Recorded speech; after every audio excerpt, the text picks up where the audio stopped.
네, 반갑습니다. 4월 23일 토요일 종목 진단 시간입니다.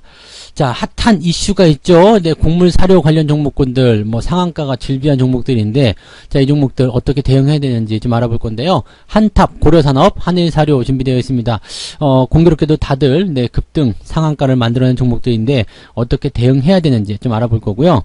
자, 미국에서 지금 빅스텝, 네, 가파르게 금리를 올리겠다 이런 얘기가 나왔죠. 그래서 금리 인상 관련주들이 주목을 좀 받는 모습인데요. 자, KB금융, 하나손해보험, 신한지주까지 해서 같이 알아보도록 하겠습니다. 자, 이 종목들 먼저 차트로 바로 넘어가도록 하겠습니다. 한탑을 먼저 좀 알아볼까요? 사료 관련주예요. 지금 이제 말씀드린 종목들은 전부 다 사료 관련주이긴 한데, 자, 밀 가격이 올라가면서 사료 가격도 같이 올라간다. 그래서 관련 종목군들이 지금 주목을 받고 있는 모습이죠. 지금 한탑 같은 경우는 저항대를 넘어서는 모습이에요. 이게 거래량을 동반한 강한 양봉이 붙었다는 것은 대체적으로 이제 매수가 많이 들어왔다는 이야기죠. 테마가 형성되다 보니까 또 금요일 시장이 그렇게 썩 좋지 못했잖아요. 그러다 보니까 매수세가 이렇게 재료가 있는 종목 쪽으로 많이 쏠려 들어갔다 이렇게 보시면 될 것 같습니다. 다만 이제 이렇게 단기적으로 올라갔을 때 거래량을 넘어간 것은 좋은데, 그래서 추가 상승이 나올 수도 있겠는데, 문제는 올라가면서부터 계속 부담을 가질 수밖에 없는 내용이죠. 왜냐면 올라가면 올라갈수록 이격이 벌어진다. 단기적인 어떤 갭이 벌어진다는 얘기가 됩니다. 그래서 이런 상태가 된다라면은 일단 신규 접근 같은 그런 꿈들은 좀 버리셔야 됩니다. 상따를 하게 됐다. 아니면 이제 오늘 이제 상승하면서 마감이 됐잖아요. 상한가 마감이 됐기 때문에 월요일날 이제 갭 상승을 하게 됐을 경우에 여기서 이제 받아가야 되겠다 이렇게 생각하시면 좀 곤란하죠. 왜냐면 한 10% 20% 올라갔을 때 상한가를 기대하고 매수하시는 분들 굉장히 많은데, 자, 지금 만약에 이게 2,500원 정도까지 추가적인 상승이 만들어졌다고 봤을 경우에 그때부터 또 저항이 또 시작이 되거든요. 그러니까 주가가 계속 흔들릴 수 있는 부분들, 또 단기간에 많이 올라갔기 때문에 지금 저점 보시면은 여기가 1,200원이에요. 근데 2,400원대 올라가면 100% 올라갔단 말이에요. 그러면은 팔아먹고자 하는 어떤 움직임들이 많이 나오겠죠. 즉 매도가 많이 나올 수 있는 시점에서 매수가 들어간다는 것은 그 사람들의 물량을 받아주는 것밖에 안 된다는 얘기죠. 그러니까 지금 이렇게 단기적으로 올라간 부분들은 일단 가지고 있는 분들만 즐기시는 거예요. 그리고 사료 관련한 섹터에 대해서는요, 이미 말씀을 좀 예전에도 드렸었지만은 지속적으로 상승할 수 있는 어떤 배경들은 가지고 있잖아요. 또 농사 관련한 부분에서도 비료 관련한 종목들도 마찬가지겠습니다만, 지금은 이제 사료가 조금 더 주목을 받는 모습이긴 하죠. 자, 그래서 이쪽으로 지금 매수가 집중이 되어 있는 모습이고, 또 과거에서부터 지금 연결돼서 단기적 상승까지 이끌어냈기 때문에 한 2배 정도 올라갔으면 대체적으로 변동성을 조금 만들어낼 수 있는 상황이 좀 된다 보시면 되겠습니다. 그래서 지금은요, 가지고 계신 분들만 일단 대응하시면 되겠고요. 월요일날 갭 상승을 해서 넘어가게 된다라면 그 시점에서 일단은 그 갭을 지켜주는지 추가 상승이 나오는지 그 여부를 보면서 대응하시면 됩니다. 그리고 위쪽에서 물량 터지고 거래량 나오고 윗골이 달리고 음봉 터지고 이렇게 나왔을 경우에는 반드시 매도를 들어가시는 것이 유리하다. 그 말씀을 꼭 드려야 될 것 같습니다. 자, 지금은 매도를 고려해야 되는 입장이지 매수를 고려해야 되는 입장이 아닙니다. 그래서 가지고 계신 분들만 대응하실 것을 권장해 드리고요. 자, 고려산업 볼게요. 고려산업도 상한가입니다. 이것도 당연히 여러분들 이제는 매수가 안 되겠죠. 근데 이 종목 같은 경우는 제가 2월 13일 날 금융주하고 같이 이야기 해드렸던 적이 있습니다. 그때도 곡물, 사료, 그 다음에 금융주 이렇게 진단을 좀 해드렸더라고요. 2월 13일 날 그 종목 진단 자료를 찾아보시면 되는데, 이때 고려산업을 뭐라고 말씀드렸냐면 계속 들고 가세요. 괜찮습니다. 더 올라갈 거고요. 3,300원 아래쪽으로 내려오게 되면 한 번 정도 매수해도 됩니다. 라는 의견을 좀 드렸었거든요. 그게 이제 지금 당장 움직이는 것이 아니라 시간을 두고서 생각해야 된다라는 얘기를 좀 해드렸습니다. 그게 이제 지금 3,200원, 300원대였는데 만약에 이게 추가 상승이 나오게 된다면 이것도 100% 나오겠죠. 그러니까 이런 부분들이에요. 종목들이 아직 올라가지 못한 상황에서 움직였을 때, 또는 나에게 괜찮은 흐름이 나타났을 때, 그럴 때 매수가 들어오면 괜찮은데, 지금처럼 이렇게 올라갔으면 이제는 늦은 거죠. 이제는 매수에 대한 포지션을 가져갈 수가 없어요. 그러니까 매수보다는 이제는 매도를 모색하는 그런 전략으로 가셔야 됩니다. 이것도 이제 상한가 마감을 했기 때문에 잔량이 어느 정도 있다라면 주가 상승에 대한 포지션은 만들어질 수가 있겠죠. 그래서 지금 현재 시점에서는 갭 상승 다들 기대를 좀 해봐야 되지 않을까 생각됩니다. 이슈가 주말 동안에 또 다른 상황으로 벌어지지 않는 이상은 일단은 그렇게 보실 수 있겠죠. 그러면 이거는 지금 저항대를 넘어가는 모습이고요. 거래가 좀 많이 터졌죠.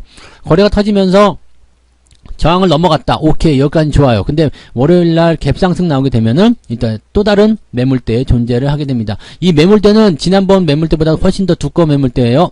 그래서 6,000원대 넘어가면서부터 또 실현이 시작될 수 있다는 얘기입니다. 그러니까 지금 저런 위치가 왔을 때는 일단은 한 발짝 물러서서 조심하셔야 된다. 이 부분을 꼭 명심하셔야 되겠습니다. 지금은 일단 마찬가지로 가지고 계신 분들만 대응하시는 게 맞습니다. 그래서 지금은 뭐 신규 매수나 이런 것도 고려하실 필요가 전혀 없고요. 가지고 계신 분들만 매도를 어디서 진행할 것이냐 그 부분인데 매도는 똑같습니다. 거래가 터지거나 또는 이제 위쪽에서 쭉 끌려 내려오는 그런 어떤 음봉 형태의 모양새들, 매도에 대한 포지션들은 충분히 여러분들이 아실 수 있을 거라 생각합니다. 윗꼬리가 달리거나 또는 음봉이 길게 나오거나 또는 갭상승한 부분들을 깨고 내려가면서 뭐 이제 금요일날 종가 이것도 깨고 내려가는 그런 형태가 나타나게 되면 매도를 들어가시는 게 맞습니다. 그래서 지금 일단 현재 상황에서는 이제 갭상승하고 나서 어느 정도 상승을 더 이어갈 수 있을 것이라 생각은 되는데 그렇다고 해서 매수로가 들어갈 만한 부분은 아니고요. 차익 실현은 일단은 최대한 수익을 많이 낸 상태에서 진입을 하시는 게 유리할 것 같습니다. 그래서 매도 대응은 일단 지금부터 계속 생각을 하고 계셔야 되는 거고요. 신규 조건은 생각하지 않으셔야 된다는 것만 기억하시면 되겠습니다. 자, 그 다음에 한일사료 볼까요? 네, 한일사료는 주가가 너무 올랐어요. 그래서 이거는 뭐 언제 매도하더라도 전혀 이상할 게 없을 것 같습니다. 지금 뭐 거래 정지 이후에도 계속 상한가 흐름 이어가고 있고요. 지금 이게 몇 번째입니까? 3,000원부터 시작해가지고요. 지금 13,000원이면 벌써 400%인데 그 이전부터 보면은요, 지금 2,000원부터 시작했다 치면은 600%란 말이에요. 그러니까 이것도 이대로 가버리게 되면 이제 10배가 나오는 그런 종목이 될 텐데, 자, 이렇게 되면 너무 과한 거 아니냐 싶을 수 있겠죠. 지금 보면은, 뭐 너무 광기적인 모습이잖아요. 그래서 이 종목이 아무리 곡물 가격이 올라가고 뭐 이렇게 사료 관련한 부분들에서 뭔가가 이슈가 터진다 하더라도 이렇게까지 올라갈 수 있냐 이거지. 그래서 지금 투자 위험까지 붙었는데도 불구하고 부담이 커져 있는 상태이다라고 보실 필요가 있겠습니다. 그래서 요 내용들은 일단 우리가 그런 정도를 참고하시면 될 것 같고 조금 위치가 안 좋다 봐야 되겠죠. 이거 지금 매수해서 뭐 수익 내겠다 생각하시는 분들 없으시기 바랍니다. 뭐 당연히 중간중간 상한가에서 따라가도 수익을 냈을 것이다 라고 생각하실 거라 생각합니다만은 그러고는 이제 여러분들 단기 매매를 잘 하시는 분들의 입장이고요. 보통 이 방송을 듣고 계신 분들은 단타 매매의 어떤 규제라든지 뭐 프로 이런 부분들은 아니실 거란 말이죠. 그러니까 개인 투자자들이 뭐 섣부르게 흉내낼 수 있는 그런 매매 포인트가 아니기 때문에 이런 매매는 따라가지 않는 것이 여러분들 유리합니다. 지금 이거 말고도 현대사료 같은 경우를 보시면 흐름이 이렇게 변화가 되는 거죠. 그래서 주가가 내려갔다 올라갔다 하는 모습도 계속 보이지만 어느 정도 시점에서 꺾이게 되면 더 이상 올라가지 못하는 단계가 나오게 됩니다. 그 자리가 이제 한일사료에서도 나올 것이다 라고 보시면 되는 거죠. 그러니까 이 내용을 여러분들이 꼭 명심하고 대응하셔야 되겠습니다. 지금은 이때 급등주이기 때문에 5일선을 기준으로 보시면 될 것 같고요. 지난번 3월달에 힌트를 줬어요. 이렇게 옆으로 좀 누워가는 그런 형태의 모습이 나오게 되면 지금은 매도를 반드시 들어가야 된다는 거, 그것만 기억하시면 되겠습니다. 그리고 지금 현재 시점에서 어쨌든 매수는 들어가지 않겠지만 매도 포지션을 볼 때는 마지막 이 상한가 구간 있죠. 이 상한가 구간은 내 수익이 아니다 생각하셔야 됩니다. 그러니까 5일선 기준으로 들어가실 때 정도라면 변동성에 대한 부분들에 노출이 될 가능성이 굉장히 높거든요. 그래서 이 변동성에 대한 구간들이 뭐 전부 다는 아니더라도 뭐 한 10%, 15% 정도는 변동성이 나타날 수 있거든요. 그러니까 그 정도 뭐 수익률을 좀 깎아먹을 수 있다 정도로 생각하시면서 대응하시면 5일선 기준으로 보시는 것은 여유 있으실 것 같습니다. 그래서 가지고 계신 분들은 일단은 홀딩을 하셨다가 이 5일선이 깨지는 시점에서는 바로 매도를 던져주시는 것이 유리한 전략이다라고 보시면 되겠습니다. 그래서 사료, 곡물 이런 쪽은 일단 뭐 계속적으로 이제 이슈화될 수 있는 부분이 될 수 있겠습니다만 지금 너무 올랐다는 게 문제입니다. 그래서 이게 만약에 뭐 상황이 반전된다거나 아니면 매수세가 끊겨버리게 된다면 주가가 폭락으로 이어질 수 있습니다. 그래서 이런 것들은 항상 조심해서 대응해야 된다는 것을 꼭 명심해 주셨으면 좋겠네요. 네. 자, 금융 섹터로 한번 넘어가 볼까요? 자, KB금융 먼저 볼게요. 지금 미국에서 이제 금리를 계속 빅스텝으로 올리겠다. 지금 뭐 5월달에 있는 FOMC에서 0.5% 올리는 거 이게 문제가 아니죠. 6월달에 0.75% 올리겠다 이런 얘기까지 나오고 있기 때문에 이렇게 되면 한국은행도 금리를 올릴 수밖에 없어요. 근데 우리나라는 일단 아시죠. 뭐 미국처럼 IB 투자은행이 아니기 때문에 우리나라 같은 경우는 예대마진입니다. 그러면 이제 금리가 올라가면 올라갈수록 수익성이 좋아질 수밖에 없는 상태 이렇게 보시면 될 것 같아요. 자, 그러면 지금 대출금리는 이미 뭐 천정을 뚫고 올라가는 모습이기도 하고요. 적금금리도 조금씩 올라가고 올라가고 있지만 따라가지 못하는 수준이죠. 그러면 그럴수록 뭐가 되겠어요? 은행주, 보험주 이런 금융섹터 쪽에서 이렇게 뭐 대출을 발생시키는 이런 기업들 쪽에서 뭐가 나오겠어요? 수익성이 커진다라고 보시면 되겠죠.